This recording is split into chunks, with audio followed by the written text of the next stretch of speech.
Mes pensées sont un vrai problème. Je me confonds avec mes pensées. Je ne sais plus quelle pensée est réelle ou non. Généralement, on a peur de nos pensées parce qu'elles sont incrustées dans notre tête. C'est nous qui créons ces pensées, alors ces pensées peuvent nous faire peur. Et alors, tout autour de ces pensées, il va se créer tout un tas de choses comme des peurs, des phobies, des problèmes psychologiques ou encore des troubles du comportement. Nos pensées deviennent alors comme complices de notre mal-être. On a une pensée qui intervient et on a une réaction qui s'ensuit. Ce qui devient intéressant alors, c'est de pas simplement réfléchir comme un humain le ferait, de commencer à observer ses pensées, observer sa pensée comme une conscience qui observe ses pensées. Nos pensées, c'est comme un moulin à penser où du matin au soir, on va avoir un tas de pensées qui vont circuler dans notre tête. Et c'est un peu comme l'eau, quand on essaie de stopper l'eau avec nos mains, elle part dans tous les sens. Et c'est un peu pareil avec nos pensées. On a plusieurs dizaines de milliers de pensées par jour, quelque chose comme 60 000 pensées par jour. Donc vous comprenez que toutes ces pensées que nous avons dans une journée, on ne peut pas les contrôler, on est obligé de les laisser venir. On a différentes pensées au cours de notre journée. Il y a des pensées utiles, des pensées qu'on peut oublier seulement après quelques secondes. Ça peut être par exemple un événement important qui arrive, quelque chose qu'il ne faut pas oublier et elle peut disparaître seulement après quelques secondes. Donc là, ça peut être intéressant de noter ces idées, justement pour se libérer de ces pensées et pour aussi ne pas les oublier. Après, il y a les pensées négatives.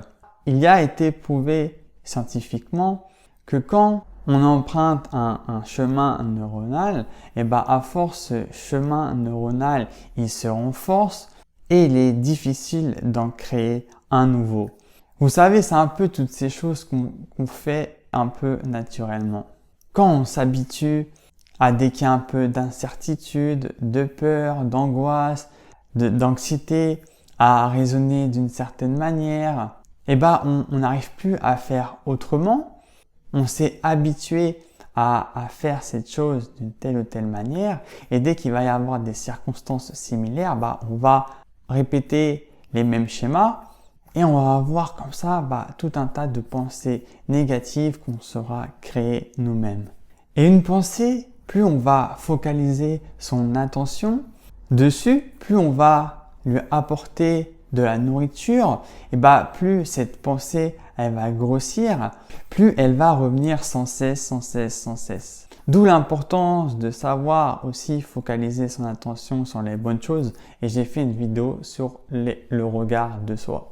Il y a les pensées liées à nos peurs que là vous allez avoir sans vraiment faire exprès parce que vous avez peur de telle ou telle chose et donc dès que cet événement va se produire, vous allez avoir ces pensées qui vont intervenir, d'où l'importance d'affronter ces peurs, de se libérer de ces peurs pour ne plus avoir sans cesse ces pensées qui sont liées à vos peurs. C'est normal parce que quand on a peur, on va se créer tout un tas de scénarios, de pensées et dès qu'il va y avoir des situations similaires, on va avoir ces pensées qui vont intervenir.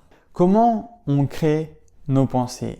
Il y a vous et tout ce qui vous entoure vont créer vos pensées, vont créer vos schémas de pensée.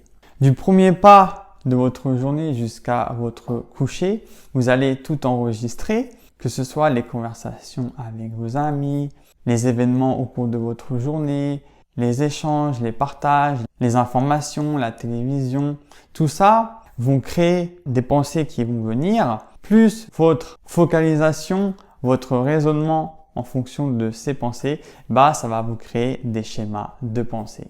Il est donc intéressant pour votre épanouissement personnel, à apprendre à mettre de la distance entre vous et vos pensées et à vous désidentifier de vos pensées. Vos pensées, elles ne sont pas réelles, c'est un tas de pensées parmi tant d'autres. Elle devient réelle quand vous focalisez votre attention dessus, quand vous pensez que cette pensée est vraie. Elle devient réelle du moment où vous vous identifiez à elle, et quand vous vous identifiez à elle, c'est là qu'elle devient réelle. Et qu'on ne sait plus faire la différence entre nous et nos pensées. Les pensées, le mental, c'est un outil vraiment incroyable et puissant parce que c'est aussi grâce à nos pensées qu'on peut recevoir certains messages de l'univers, de la vie, de nos guides spirituels. Et quand on ne prend pas conscience de cette machinerie qu'on peut avoir là-dedans, on peut être comme un esclave de son mental car on ne met pas cette distance entre nous et nos pensées. N'oubliez pas que c'est vous qui créez toutes ces pensées. Alors faites de toute cette machinerie mentale un allié. On ne peut pas supprimer de pensées. On ne peut pas contrôler nos pensées. On se libère de nos pensées parce que plus on va essayer de lutter contre ces pensées, plus ces pensées vont revenir en retour et ça va amplifier, ça va augmenter leur fréquence. Il faut prendre soin de ses pensées comme on prend soin de son corps. Et c'est à vous qui en êtes responsable. Observez toutes ces pensées, c'est quelques 60 000 pensées par jour. Regardez ce petit manège qui peut y avoir dans votre tête. Ce n'est pas vous, elles ne sont pas réelles. Ce sont des pensées qui viennent et qui repartent. Votre mental anticipe l'avenir parce qu'il a peur. Regardez aussi son petit manège. Apprenez maintenant vraiment à ne plus vous identifier automatiquement aux pensées que vous pouvez avoir, à mettre cette fameuse distance, vraiment, c'est important. La vie, elle est faite d'incertitudes et c'est ça aussi, vivre le moment, c'est savoir se détacher du résultat, qu'on ne contrôle pas toujours le résultat et que pour votre bien-être, il est important de comprendre cela. Parce que souvent aussi, nos pensées, on aime bien les entretenir, vous voyez. Des fois, on ramène nos pensées parce que c'est nous, consciemment, qui l'avons fait. Donc c'est ça aussi, il faut mettre une certaine autodiscipline pour qu'à force, que les choses deviennent plus faciles. Est-ce que tu souffres de pensées négatives? Partage-nous ton expérience avec tes pensées dans les commentaires. Abonne-toi si ce n'est pas encore fait. Et on se dit à très vite pour une prochaine vidéo. C'était Alex. Ciao!